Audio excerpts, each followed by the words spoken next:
Hello जी, once again. हमने अपने last episode में ये देखा कि भी आत्मा और परमात्मा का जो संबंध है कितना गहरा है। आत्मा परमात्मा का ही अंश है और परमात्मा द्वारा ही उसकी उत्पत्ति हुई है। हम इस संसार में उस परमात्मा की बनाई हुई आत्मा और शरीर के मिलन से विचरित करते हैं। यहाँ तक हमारे हृदय में और दिमाग में ये बात साफ होती है। हमने पिछले एपिसोड में एक लाइन और कही जिसमें हमने ये कहा था कि भी आत्मा का मिलन परमात्मा के पास ही होता है। तो इसका मतलब है कि भी जो हमारा शारीरिक जन्म और हमारा शारीरिक मृत्यु वो आत्मा का शारीरिक जीवन काल कहलाता है। किस तरीके से आत्मा अपने एक जीवन काल से दूसरे जीवन काल में प्रवेश करती है, और साथ ही साथ हमने ये भी कहा था कि आत्मा को अपनी जीवन रेखा को संचालित करने के लिए 5 गुणों को, 5 मित्रों को उनके साथ भेजा था, जिसको हमने काम, क्रोध, लोभ, मोह, अहंकार का नाम दिया है। अब हमारा अगला सवाल क्या है कि आत्मा अपने जीवन काल से दूसरे जीवन काल में किस तरह से, किस वजह से, किन कारणों से और किस रिजल्ट, जिसको हम बोलते हैं नतीजों के बाद पहुंचती है। ये बात मैं आपको समझाने की कोशिश कर रहा हूँ कि जो 5 हमारे मित्र जो परमात्मा ने गुणों के रूप में हमें दिए हैं, वो हमेशा हमारा अच्छा या बुरा समय, और जिसको हम अपने आसान शब्दों में कर्म कहते हैं। तो आज हम बात करेंगे हमारे कर्म क्या हैं। सबसे पहले तो हम ये बात करेंगे कि कर्म क्या वस्तु है, ये क्या शब्द है जिसका प्रयोग हमारे धर्म ग्रंथों में भी बहुत ज़्यादा किया गया है। छोटे छोटे कवियों से लेकर बड़े बड़े काव्य ग्रंथ में कर्मों की परिभाषा अलग अलग तरीके से दी है।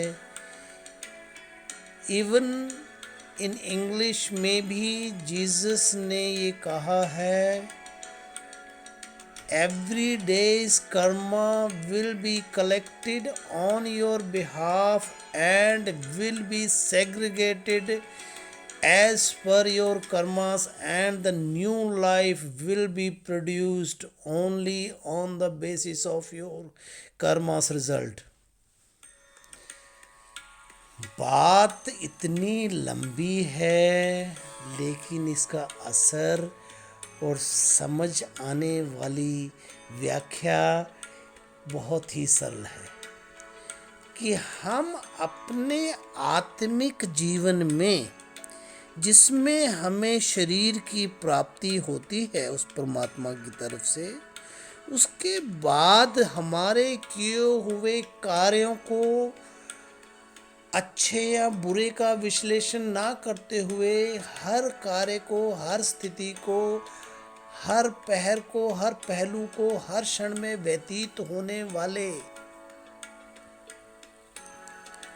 एक चरित्र को हम कर्म के रूप में जानते हैं। कर्म का सीधा और आसान आंसर या व्याख्या क्या है? कार्य। अब कार्य किसी भी प्रकार के हो सकते हैं। धर्म का कार्य, मानसिक कार्य, सांसारिक कार्य, माता पिता की सेवा का कार्य, भाई बहनों की जिम्मेवारी का कार्य, अपने गुरु की आज्ञा की पालन का कार्य, शरीर का स्वस्थ रखना और उसके ऊपर किया हुआ कार्य। क्या ये सारे कार्य कर्मों में आते हैं? क्या इन्हीं कार्यों को कर्म कहा जाता है? यह कर्म की विशेषता इन कार्यों से अलग है।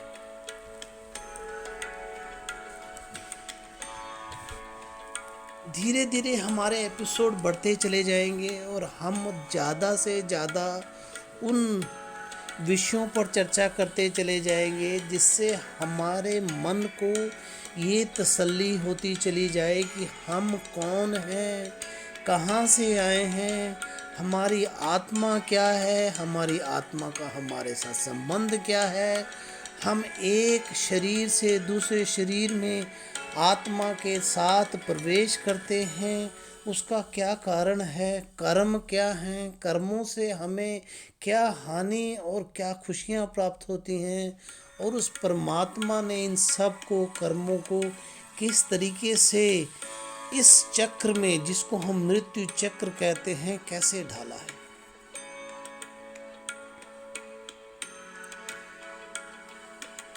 आज इस साइंस के युग में हम लोग लगातार डिस्कवरी करते जा रहे हैं। इन्वेंशन नहीं हो रही है, डिस्कवरी है। इंसान उसको इन्वेंशन के रूप में बताता चला जाता है। मैं दूसरे रूप में कहता हूँ, अगर कोई वस्तु या चीज़ इस संसार में थी नहीं तो उसको कहाँ से हम लोगों ने इन्वेंशन कर दिया। इसका मतलब सब कुछ इस संसार में था, हम सिर्फ उसे ढूंढ पा रहे हैं, उसे डिस्कवर कर रहे हैं। हवा पहले से ही थी, साइंस ने उसको डिस्कवर करके कहा कि इसके बहुत सारे तत्व होते हैं, जैसे कि इसमें ऑक्सीजन है, इसमें हाइड्रोजन है, नाइट्रोजन है। इस तरीके से अलग अलग गैसों को उन्होंने मिलाकर हवा का रूप दे दिया है। हम भी सिर्फ डिस्कवरी ही कर सकते हैं परमात्मा की बनाई हुई हर उस वस्तु का, उस फीलिंग का, उस चक्र का। सब कुछ पहले से ही मौजूद है और इन सब की मौजूदगी का श्रेय जाता है परमपिता परमात्मा।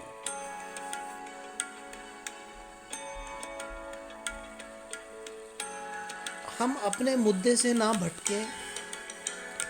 हमने कर्म, जिसे हम कार्य के रूप में जानते हैं, और इस तरीके से हम उस पांचों मित्रों या पांचों गुणों के साथ मिलकर हर रोज, हर क्षण, हर समय, हर पहर कुछ ना कुछ करते ही चले जाते हैं।